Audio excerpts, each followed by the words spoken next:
مجھے کسی نے گیتا کی ایک آسان ٹرانسلیشن بھیجی، جو میں نے پڑھنی شروع کی تو دروازے کھلتے گئے، کھڑکیاں کھلتی گئیں، اور بیسک سوال یہ تھا میرے ذہن میں کہ اللہ نے سب کو پیدا کیا ہے، اور اللہ بہت ہی رحیم ہے، کریم ہے، بہت ہی کائنڈ ہے. تو پھر میں یہ سوچتا تھا کہ پھر ایک کائنڈ ہے، وہ کہتا ہے کہ جو کلمہ نہیں پڑھتا اس کو میں جہنم کی آگ میں جلاؤں گا.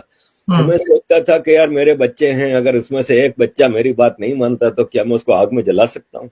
تو جب میں ایک انسان نہیں کر سکتا تو وہ رحیم و کریم کیسے یہ کر سکتا ہے؟ تو مجھے گیتا میں اس کا جواب یہ ملا کہ اللہ کہتا ہے قرآن میں کہ بھائی میری بات نہیں مانو گے تو میں جہنم کی آگ میں جلاؤں گا.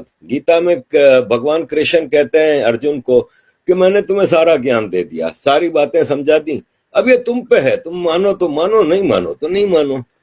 اسی طرح قرآن میں ہے کہ آپ صرف ایک اللہ کی عبادت کرو گے، باقی اگر کسی کی عبادت کرو گے تو آپ جہنم میں جاؤ گے. گیتا کہ کہیں آپ کو کنفائن نہیں کرتی کہ آپ صرف کرشن جی کی پوجا کرو گے یا آپ گنپتی جی کی. وہ کارما پہ سارا زور ہے کہ اپنے عمل اچھے بناؤ، انسان، جانور، پھل پھول پودے، ہر چیز کا خیال رکھو.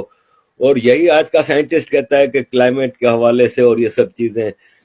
گیتا کہتا ہے کہ نرم صاف ستھری فوڈ کھاؤ، وہی آج کل بایو فوڈ کے اوپر بہت زیادہ زور ہے.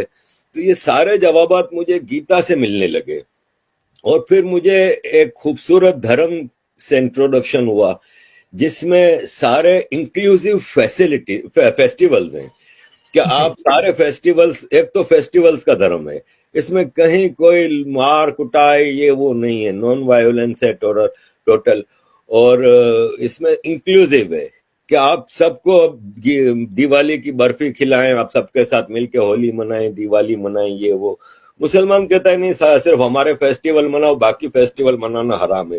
اس طرح کی کئی چیزیں مجھے کئی سیکھ ملی، جس سے مجھے یہ فیل ہوا کہ یہ جو ہندو دھرم ہے نا، سناتن فلسفی، یہ ایسا نہیں ہے جیسے ابراہمک ریلیجن میں ہے کہ ایک آدمی آتا ہے اور کہتا ہے کہ میں جی ہوں پروفٹ، مجھے اللہ نے بھیجا ہے اور مجھے یہ کتاب دی ہے اور یہ آسمان سے اتری ہے، اور یہ رولز آف لائف ہیں، یہ آپ نے ہر حالت میں فالو کرنے اور تلوار کے زور پہ.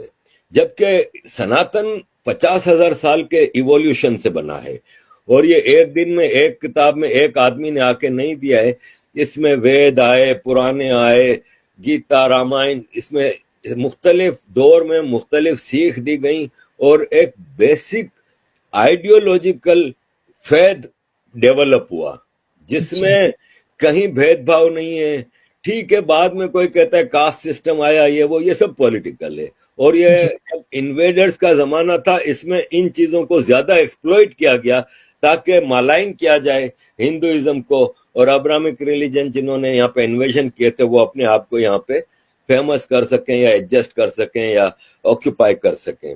تو باقی ادروائز میں نے دیکھا ہے کہ جیسے عورتوں کے حوالے سے سب سے زیادہ مجھے مشکل یہ آتی ہے کہ دیکھیں دنیا کی 50% پاپولیشن ہے نا، وہ عورتیں ہیں، لیڈیز ہیں، فیمیل ہیں، مہیلائیں ہیں.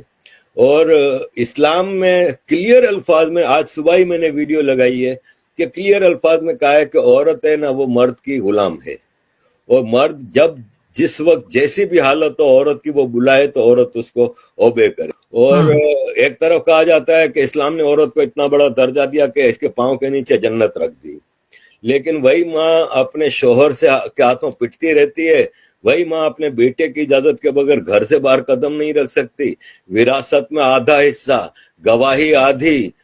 پروفٹ محمد کہتے ہیں کہ میں جب گھوڑے پہ بیٹھ کے اڑ کے آسمان جا رہا تھا اللہ سے ملنے کے لیے تو مجھے جہنم دکھائی گئی، تو میں نے کہا جہنم عورتوں سے بھری ہوئی ہے. ایک عورت نے سوال کیا کہ یا رسول اللہ ایسا کیوں تھا؟ تو بولے اس لیے کہ وہ اپنے شوہر کی بات نہیں مانتی، یعنی غلامی کرو تو تم لوگ تو 50% پاپولیشن کے رائٹس تو ویسے ہی ختم ہو گئے. جبکہ ہندو دھرم میں دیویاں ہیں عورتیں، مسلمانوں میں کوئی دیوی نہیں ہے، لیکن ہندو دھرم میں دیویاں ہیں. کہیں ہم نے ہسٹری میں ایسا نہیں دیکھا کہ بھید بھاؤ ہو کہ عورت کی آدھی وراثت ہے یا آدھا حصہ ہے یا یہ وہ. تو یہ ساری چیزیں تھی جس سے مجھے محسوس ہوا کہ the right path is to follow Gita, no other book. جی بہت اچھی بات ہے، مجھے تو بہت خوشی ہوتی ہے آپ نے اتنا اچھا مطلب گیتا کو سمجھنا، میں بھی بہت لیٹ سمجھی لیکن سمجھے تو پتا چلا کہ کیا تھا ابراہمک ریلیجن اور کیا ہے یہ، اس کے بھید ہی ہمیں پتا چل جاتے ہیں.